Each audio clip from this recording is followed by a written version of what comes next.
কোরআন হচ্ছে এই পুরো মানব জাতির জন্য পথ নির্দেশ। একজন মানুষের ব্যক্তি জীবন থেকে শুরু করে রাষ্ট্রীয় জীবন পর্যন্ত, আপনার ইবাদত বলেন, ব্যবসা বলেন, বাণিজ্য বলেন, নামাজ, রোজা, হজ, জাকাত, দেশ চালানো, বিশ্ব চালানো, পররাষ্ট্রনীতি, যা বলেন, প্রতিটা বিষয়ের খুঁটিনাটি হেদায়েত যে বইয়ের মধ্যে আছে ওই বইয়ের নাম হলো কোরআন। যে বইয়ের মধ্যে এগুলো নাই সেই বইয়ের নাম কোরআন না। এখন যে যার ধর্ম ফলো করি, আমরা পালন করি, প্রত্যেকে তার ধর্মের মধ্যে খুঁজবো যে আমার ধর্মে কি প্রত্যেকটা বিষয়ের সমাধান আছে কিনা। যদি থাকে তাহলে আপনার ধর্মই সঠিক, আমারটাই ভুল। আর যদি দেখেন আপনার ধর্মে সবকিছুর সমাধান নাই, ইসলামের মধ্যে আছে, তাহলে ইসলামই সঠিক, আপনারটা ভুল।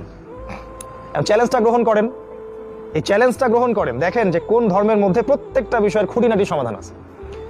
কেমন করে নামাজ পড়বেন আল্লাহ তার রাসূল বলে দিয়েছেন, রোজা রাখবেন কিভাবে বলে দিয়েছেন, হজ করবেন কেমন করে, জাকাত দিবেন কিভাবে, কখন জাকাত দিবেন, প্রতিবেশীর হক কেমন হবে, পিতামাতার সাথে কেমন ব্যবহার করবেন, স্ত্রীর সাথে আপনার ব্যবহার কেমন হবে, সম্পত্তি কেমন করে বন্টন করবেন, মারা গেলে মানুষকে কেমন করে দাফন কাফন দিবেন, আপনাকে আল্লাহ ক্ষমতা দিয়েছেন, সমাজ চালাবেন কিভাবে, দেশ চালাবেন কিভাবে, অন্য দেশের সাথে কিভাবে আপনি কূটনৈতিক সম্পর্ক করবেন, সব কিছু A to Z যে বইয়ের মধ্যে আছে সেই বইয়ের নাম কোরআন।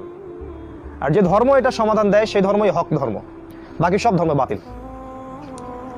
এখন আমরা এটা চ্যালেঞ্জ গ্রহণ করার আহ্বান জানাই, চ্যালেঞ্জটা গ্রহণ করে দেখুক সবাই, সবার ধর্মগ্রন্থ দেখুক যে কোন ধর্মগ্রন্থে প্রত্যেকটা বিষয়ের সমাধান দেওয়া আছে। এবার আল্লাহর কথা শোনেন, আল্লাহ পাক কি বলছেন। আল্লাহ পাক বলছেন সূরা কাহাফের মধ্যে আছে 54 নম্বর আয়াতে, আল্লাহ বলছেন ওয়ালাকাদ সাররাফনা ফি হাযাল কুরআন লিন-নাস মিন কুল্লি মাসাল। আল্লাহ বলছেন এই কোরআনের মধ্যে আমি মানব জাতির জন্য প্রত্যেকটা বিষয় ভেঙে ভেঙে ব্যাখ্যা করেছি। কার কথা এটা? আমি মানব জাতির জন্য এই কোরআনের মধ্যেই, এই বইয়ের মধ্যেই প্রত্যেকটা বিষয়ে ভেঙে ভেঙে ব্যাখ্যা করেছে। ওয়া কানাল ইনসান আকসারা শাইইন জাদালা, কিন্তু মানুষ বেশিরভাগ বিষয় বিতর্ক করতে পছন্দ করে, মানতে চায় না। সূরা নাহাল পড়বেন, সেখানে 89 নম্বর আয়াতে গিয়ে দেখবেন আছে, আল্লাহ পাক বলেছেন ওয়া নাযালনা আলাইকাল কিতাব, হে নবী আমি আপনার প্রতি এমন কিতাব নাজিল করেছি, এমন একটা বই নাজিল করেছি, তিবিয়ানান লিকুল্লি শাই, যে বইটা প্রত্যেকটা বিষয়ের ব্যাখ্যা, প্রতিটা বিষয়ের ব্যাখ্যা, ওয়া হুদান, এবং এটা হলো হেদায়েত, ওয়া রাহমাতান, এবং এই বইটা হচ্ছে দয়া, ওয়া বুশরা, এবং সুসংবাদ, কাদের জন্য? লিল মুসলিমিন, মুসলিমদের জন্য। ওয়া মান আসদাকু মিনাল্লাহি হাদিসা, আল্লাহর চেয়ে সত্য কথা কি কেউ বলতে পারে? তো আল্লাহ পাকের কথা হচ্ছে, আল্লাহ বলছেন যে কোরআনের মধ্যে আল্লাহ প্রতিটা বিষয় ব্যাখ্যা করেছেন। তাহলে কোরআনের সংজ্ঞা কি? যে বই মানব জাতির ইহকালীন কল্যাণ, পরকালীন মুক্তি দিতে পারে, এই বইয়ের নাম কোরআন। যে বইটা আপনার বাসায় আছে ওইটার নাম কোরআন না, কারণ আপনি তার হক আদায় করেননি, ওইটাকে আপনি ফেলে রেখেছেন পরিত্যক্ত বই হিসাবে। কোরআন শব্দের অর্থ কি? করা থেকে আসে, ওই যে ওস্তাদরা বলতে পারবেন, করা ইয়াকরাউ থেকে আসে কোরআন, নিত্য পঠিতব্য, যে বইটা নিয়মিত পড়া হয়, নিয়মিত চর্চা করা হয়, নিয়মিত গবেষণা করা হয়, এই বইয়ের নাম কোরআন। তাহলে আপনার ঘরে যে বইটা আছে ওর নাম কোরআন? ওই যে বাবা মারা গেছিল গত বছর খুলছিলেন, তারপরে আরেকটা কোনো অকেশন ছিল ওই সময় খুলছিলেন, এখন বাসাতেই আছে মাশাআল্লাহ, সুন্দর করে ঘষে টসে একদম পরিষ্কার করে সেলফের উপরে রেখে দিয়েছে, এই বইটার নাম কোরআন না। কোরআন শব্দের অর্থই হচ্ছে নিত্য পঠিতব্য। আর এই কথাগুলো স্কুল, কলেজ, ইউনিভার্সিটিতে তোমরা শিখতে পারবে না, তোমাদেরকে এগুলো শিখাবে না।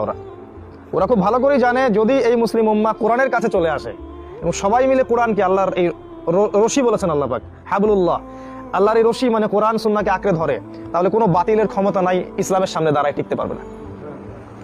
এই জন্যই তারা চায় না যে তোমরা কোরআন শেখো।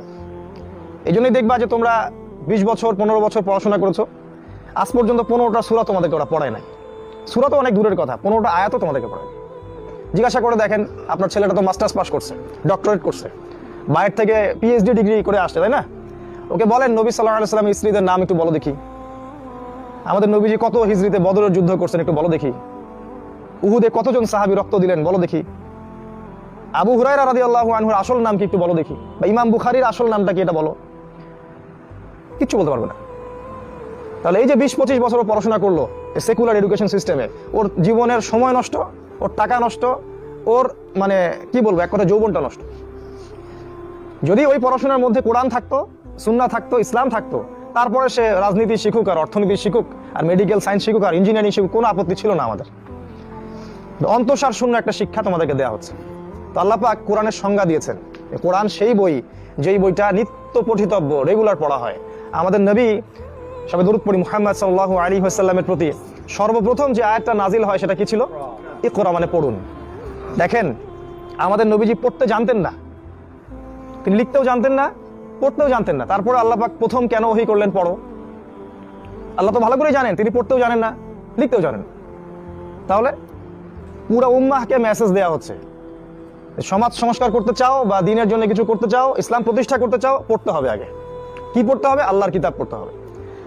এর আগে আল্লাহ পাক যখন তাওরাত নাজিল করেছিলেন, তাওরাতটা ছিল হক, ওই সময়ের জন্য হক। তারপরে জাবুর ওই সময়ের জন্য হক, তারপর ইনজিল ওই সময়ের জন্য হক। এবার আমরা পেয়েছি আল্লাহর পক্ষ থেকে কোরআন, কিয়ামত পর্যন্ত এটাই সত্য মিথ্যার একমাত্র মানদণ্ড, এর বাইরে হক কোথাও নাই।